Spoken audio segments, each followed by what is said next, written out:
Alors, je sais pas pourquoi, mais mon programme de Camtasia a arrêté d'enregistrer en fait à 41 minutes ou 43 minutes, ce qui fait que vous n'avez pas pu suivre ce que j'ai fait ensuite. Donc, j'aime bien en fait détruire donc le travail que j'ai effectué.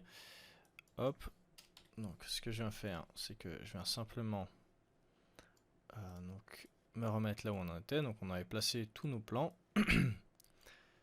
et hop, on va faire en sorte de vite faire un montage simple pour le moment et faire un export basique aussi pour pouvoir ensuite avoir quelque chose à montrer à vos entourages pour pouvoir être jugé, critiqué ou simplement pouvoir vous la péter. Alors, on regarde le travail qu'on a effectué, donc pour le moment ça représente énormément. Et on se rend compte que ça marche plutôt bien, sauf que il y a deux, trois petits trucs comme ça quand on regarde. Si on n'a pas les yeux en face des trous, on se dit ok, il y a un souci, mais je le trouve pas. Et le souci, je vais vous l'expliquer, c'est que on a des doublons. Un doublon, c'est par exemple, notre robot arrive et ici il ralentit au point de s'arrêter. Sauf que là, hop, ah bah, bien évidemment, j'ai déjà effectué la correction sur tout à l'heure, hop.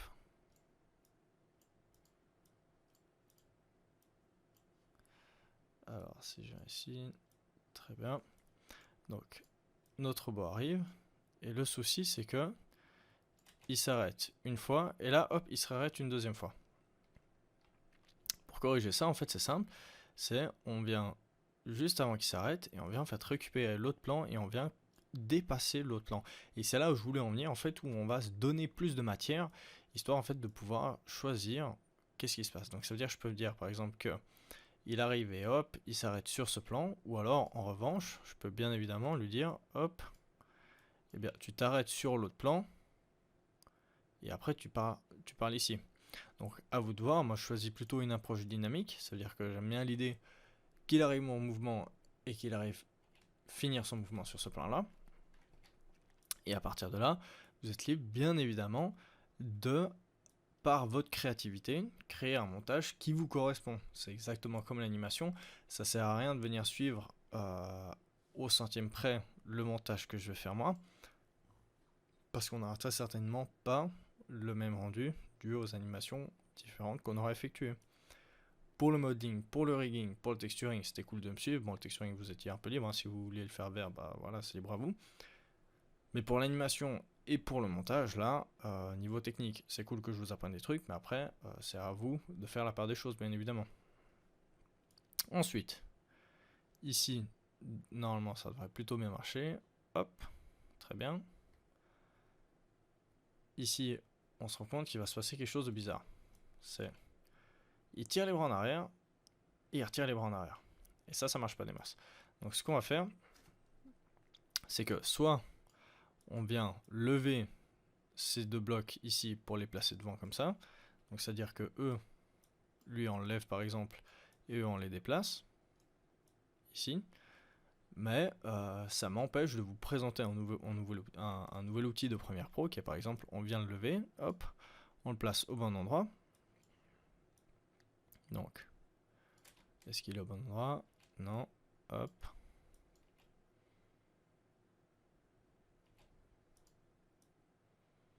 Alors, là, on se rend compte que même si je le place au bon endroit, ça marche pas des masses. Et bien, la technique, c'est simple.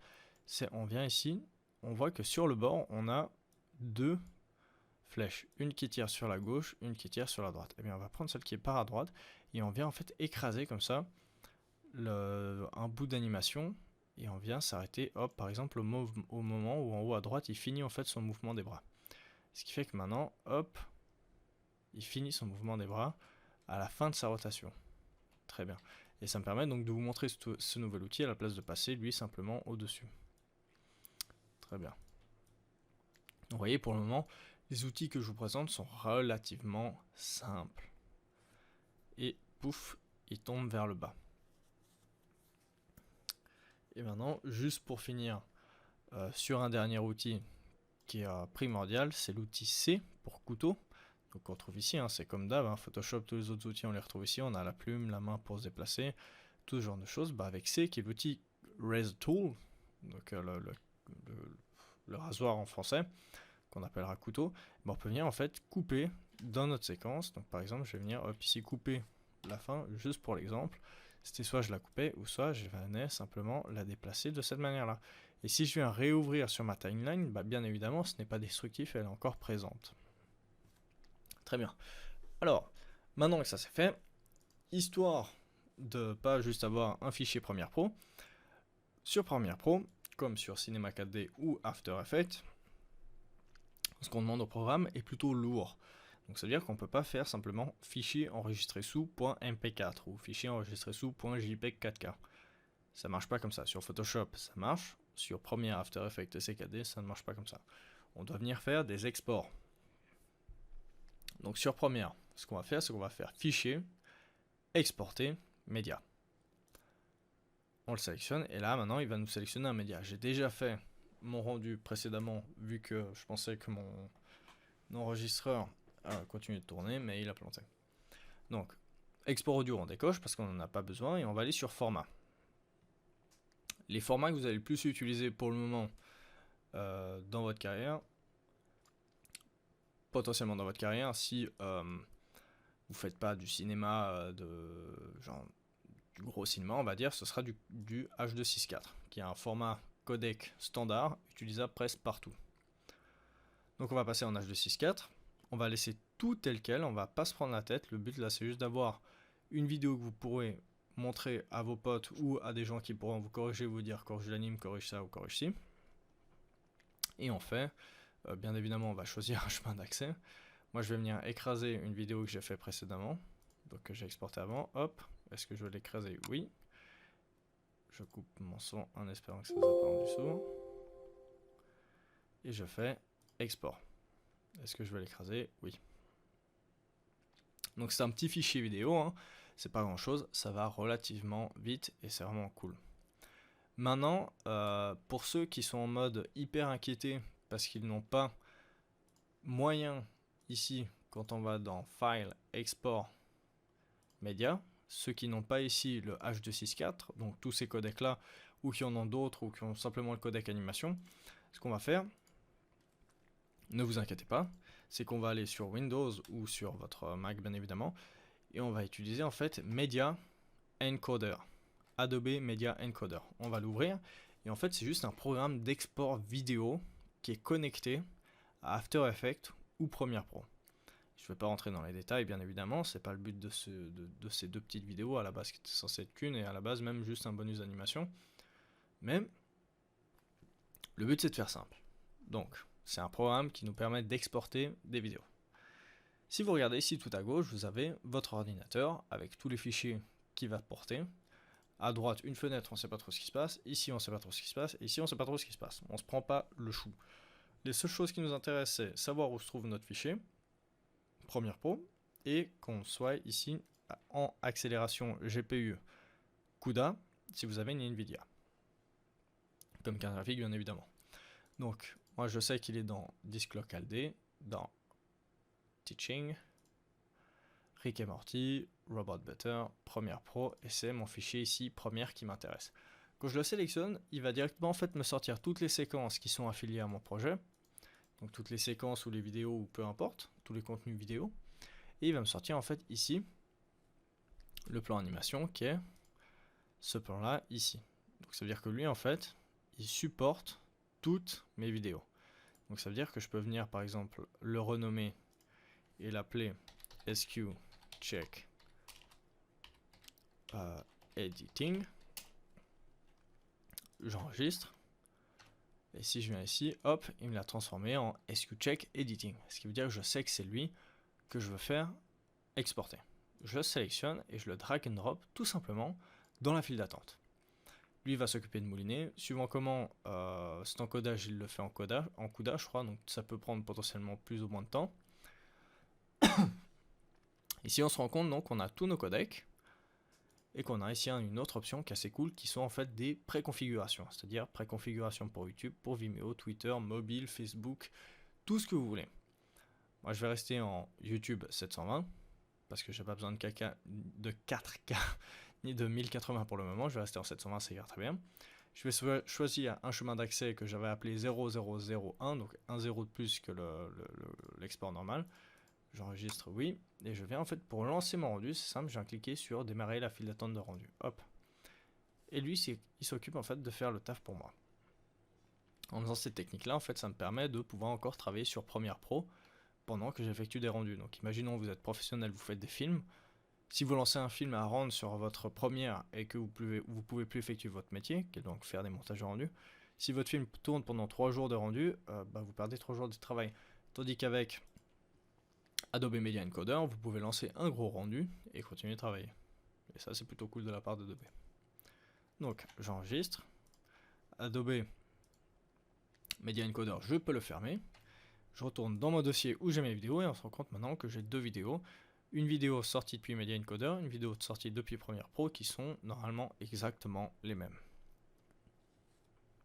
Donc, c'était une courte vidéo vu qu'elle était censée être dans la précédente. Mais on a au moins maintenant une vidéo qu'on va pouvoir montrer aux gens pour se la péter.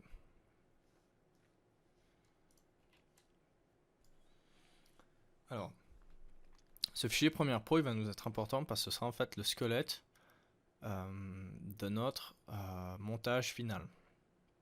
Je ne sais pas si je l'ai déjà dit, si c'était dans la version précédente ou dans la nouvelle. Je leur dis au cas où, histoire que ce soit bien ancré. Ou alors que si c'était dans la version qui a été perdue, que vous la preniez.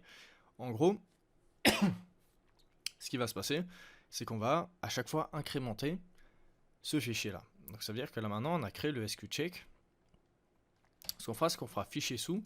Et ici, à la place de SQCheck, on mettra par exemple low res ou mid res, high res, 4K.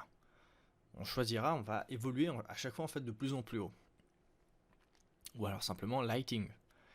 Et en fait, on viendra, quand on l'aura renommé lighting, on ira sur Cinema 4D, refaire le rendu de toutes nos images avec le lighting, et on va en fait simplement remplacer ces métrages qui sont ici, ce qui fait que ça va mettre à jour en fait les petits blocs qui sont là, donc notre montage. Ce qui fait qu'on n'aura plus du tout besoin de refaire un montage. Bon, vous pouvez bien évidemment le tweaker pour l'améliorer, mais je pense réellement que 90% de notre montage est déjà effectué. Parce qu'à la fin, quand imaginons, si vous voulez faire un export 4K, donc qui est immense, vous ferez juste clic droit mettre à jour ou clic droit remplacer le métrage par, et ici tout deviendra du 4K. Donc ça, c'est excellent. Ensuite, deuxième point important, tous les blocs qui seront ici seront reliés avec After Effects. Donc ça veut dire que depuis ici, on rentrera dans After Effects, on fera le compositing de nos images. Comme on avait vu sur Photoshop, on avait fait du compositing relativement simple mais efficace pour notre gun. Donc ça veut dire, je vous rappelle, le compositing c'était ce qu'on avait fait ici, donc accumulation de calques et de fichiers de surcouche exportés depuis Cinema 4D. Donc par exemple on avait exporté les lumières ou l'illumination globale, l'occlusion ambiante, etc. Ce qui fait qu'on a pu pimper notre image jusqu'au dernier niveau. Donc en manipulant en fait les calques qui nous intéressaient. Donc si le buffer je le place tout en bas parce qu'on n'en aura pas besoin, le but du compositing ce sera de partir de cette image là et de finir avec cette image là, avec à chaque fois en fait un moyen de venir contrôler chaque étape. Mais là ce sera sur After Effects animé et ça va être de la tuerie à faire, ça va être vraiment chouette. Donc on aura tout notre compositing qui sera dans ces petits blocs là, ça veut dire qu'en changeant juste l'image rendue sur Cinema 4D dans notre Windows ou notre Finder, ça va mettre à jour l'image qui sera ici, qui va donc se mettre à jour ici. After Effects ira la chercher et ira se mettre à jour normalement, ce qui fait qu'ensuite quand il sera mis à jour lui, il vient revenir là-dedans pour remettre l'image à jour, pour nous ressortir l'image composée à jour. Ça c'est les dynamic links, ça s'appelle un workflow efficace. Et là ça va être de la tuerie, là vraiment on va bien se marrer. Donc j'enregistre, je vais m'arrêter ici pour le moment, ça a peut-être été dur pour vous de digérer la première entrée sur Premiere Pro. Comme je vous ai dit, là pour le moment je suis là pour vous tenir par la main. Je suis pas là pour vous lâcher en mode freestyle, on va faire une fat théorie et un fat montage, c'est simplement rapide, efficace, on se prend pas la tête. Ensuite, comme vous l'avez remarqué, ici, moi par exemple, j'ai un rendu logiciel laid, mais rien ne m'empêche de venir faire un rendu simple, en standard, avec juste l'illumination globale, etc. C'est même peut-être ce que je vais faire. Et le mettre à jour. Donc ne vous étonnez pas si dans la vidéo d'après, j'ai un rendu de la même qualité que cette image-là, parce que j'aurais simplement voulu changer cette image de rendu logiciel que je trouve cool pour les breakdowns, mais moche actuellement pour le tuto. Donc voilà. Je vous dis à tout à l'heure pour la suite. On a fait un immense pas en avant, mais là immense, et vous le voyez enfin, toutes vos heures de travail ont payé. Donc j'espère que vous êtes motivés à attaquer pour la suite. À tout à l'heure.